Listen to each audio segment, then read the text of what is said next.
on average, this is on average, people, 1 in 3 DNA tests confirm the man tested is not the father. So let me just tell you this. Think about it this way. If you're at the park, you're playing football, and there's 6 players there, and they each have a kid, 2 of those kids are not the child of 2 of those individuals.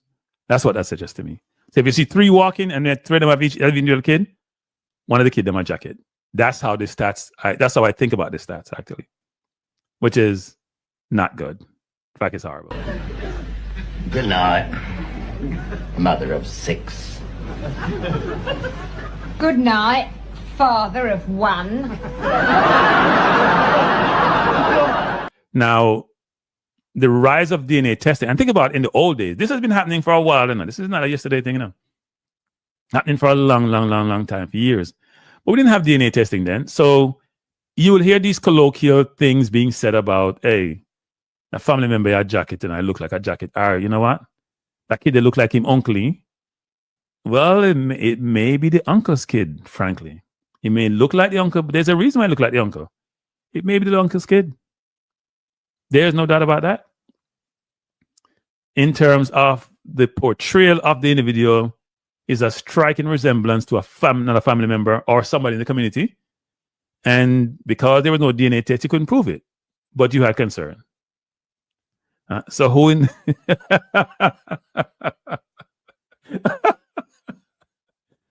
Ted Dexter, I don't know, you know. You don't get DNA test to find out. Here's another, so it's 1 in 3. Here's another unbelievable stat. This one is shocking to me, actually. And this comes up multiple times from different tests that have been performed. Because sometimes the sample you take may not be representative of the entire population. And we'll go through this. But 7 of 10 people are men who had doubts about the paternity of the child, which has been, I'm use the word assigned to them. So 7 out of 10, the child was not theirs. In 7 out of 10 instances, people. That means the positive rate is 30%. You can't get a better stat than 70%, you know. So if you have a kid and you doubt the kid, go get the paternity test. Well, it depends, actually. We'll talk about that. Depends on what age your kid is. Because if you reach a certain age, you might as well forget it and just bite your tongue and just say, you know what? I accept my jacket. I'm going to do some comparison with local trends. So here are the stats, people. I hope you can see this. I'll pull it up. You can't see this? You can't see this. Can I put it up high? Hey, people, these stats are shocking. These stats are shocking. Now it's not based on cranky stats, you know. I'm not coming on stats. I do my research to get my stats. There's been no cranky stats. Don't call this in my stats. I'm gonna play some narrative. You can hear some of it too. So here are the stats, people. And I think these stats are low, by the way, Ted Dexter. I think they're higher than this. So I did a comparative between Jamaica, the USA, United Kingdom, and sort of a global average. Infidelity rate. It says 50% of Jamaican men have committed infidelity and 30% of women. First of all, me know Jamaican men are more than 50%. Me not think of 50%. Me I admit that. 50% is generous. But 30% of women, if you have a 1 in 3 number in terms of paternity, right? Not every woman gets pregnant in that instance. So you're about 33%. You want to tell me, say, the infidelity rate is lower than that number? Me not think so. I don't think so. Look at the other numbers. United States is pretty decent in height, 25. And United Kingdom about 30. In the United Kingdom, I think people are pretty liberal when it comes to sex, actually. So they'll step out. Global average estimated to be about 25. For men, that's for men. For women, it's 30%. Lower in the US, lower in the United Kingdom, lower globally.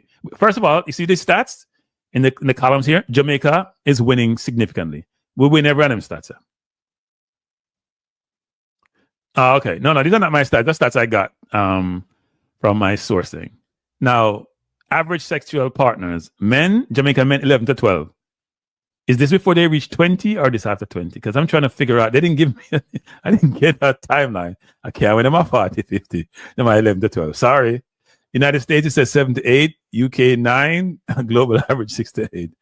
Now, for women, you know, it says here 6 to 7, right? and less for the rest of the world, except the United Kingdom. I said they're pretty liberal. They have 7. Now, let me say about women. First of all, women always give a number which is less than double figures. That's like a protective thing. Because there's a concept of body count. So woman now give a number over 10. Even if she have 50, a 10 you get. Max. In fact, she get 9.5 you get. In fact, what she basically does, the woman probably say, that was a one night stand in Miami, that don't count. I never like him, that not count. Me under 18, that not count. She eliminates a bunch of them. So in essence, she probably end up with 6 or 7. With the amount of promiscuity we see in Jamaica and with the amount of kids born in the wedlock, you can't tell me it's 6 or 7. Now, the paternity fraud rate on average in Jamaica is 25 to 34%, depending on different studies that have been done. Look at the numbers for the US, United Kingdom, and globally, people. Materially different. That means Jamaica is winning this hands down. Then secondly, in terms of where men had doubt about paternity, Jamaica is at 70%. So when you see the kid and you say, what, I'm not comfortable, I think you're messing around, it's 70% for Jamaica. And you can see double figures for other countries. That's where everyone had doubt. But Jamaica is winning by so far, it's not even a competition. And then for birth outside wedlock, and this is part of the problem, people. So Jamaica has a lot of single mothers, 86%, this was studied in 2022, 86% of Jamaican women have kids. The kids who are born outside of wedlock. Right? So it's a one-person household most times, even though you may have partners in the household. While it's different for the rest of the world, you can see under 50%, and Jamaica is double most of them. And this is part of the whole problem. So if I'm going to make a decision on a woman, I got to give it to the man who I think can help support me and provide child support. Because the person I may have dealt with who impregnate me may not have the financial resources to support me. And then we also show abortion rate, which Jamaica seem to be high. So that's really, really interesting, people. So you can see these stats are damning, actually. Extremely, extremely damning stats. Here's my proposed solutions. 1, and I'll go through them in a little bit more detail than being topical. Mandatory DNA testing at birth to ensure transparency. I love that word, transparency. Mandatory DNA testing, transparency. Kid is born, DNA test come back, week or 2. Kid don't know who they are. They don't know their name from anything else. It's your kid, it's not your kid. I know the father is going to be the father first in my life. It's biological, my kid. Done. I don't know what the complexity is. As Clark says, private organizations is profit-oriented. Therefore, if the government is involved and doing it, they can do it at much reduced rate. Don't tell me the government can't afford it. They can afford a lot of things. Figure it out. Give it to the most individuals who may need it the most in the society. Doesn't mean that people who have means don't have the situation, but it seems to be very pervasive in low economic situations. As I said before, government subsidies for free DNA testing are some means of either subsidize it or free. You gotta have counseling and emotional support services. It's a lot. And when it does occur, the father, the kid, even the mom actually needs some counseling. But I would say the father and the kid probably need it more because the mom committed the egregious act. Got to be a public awareness campaigns about paternity rights, and then economic empowerment for single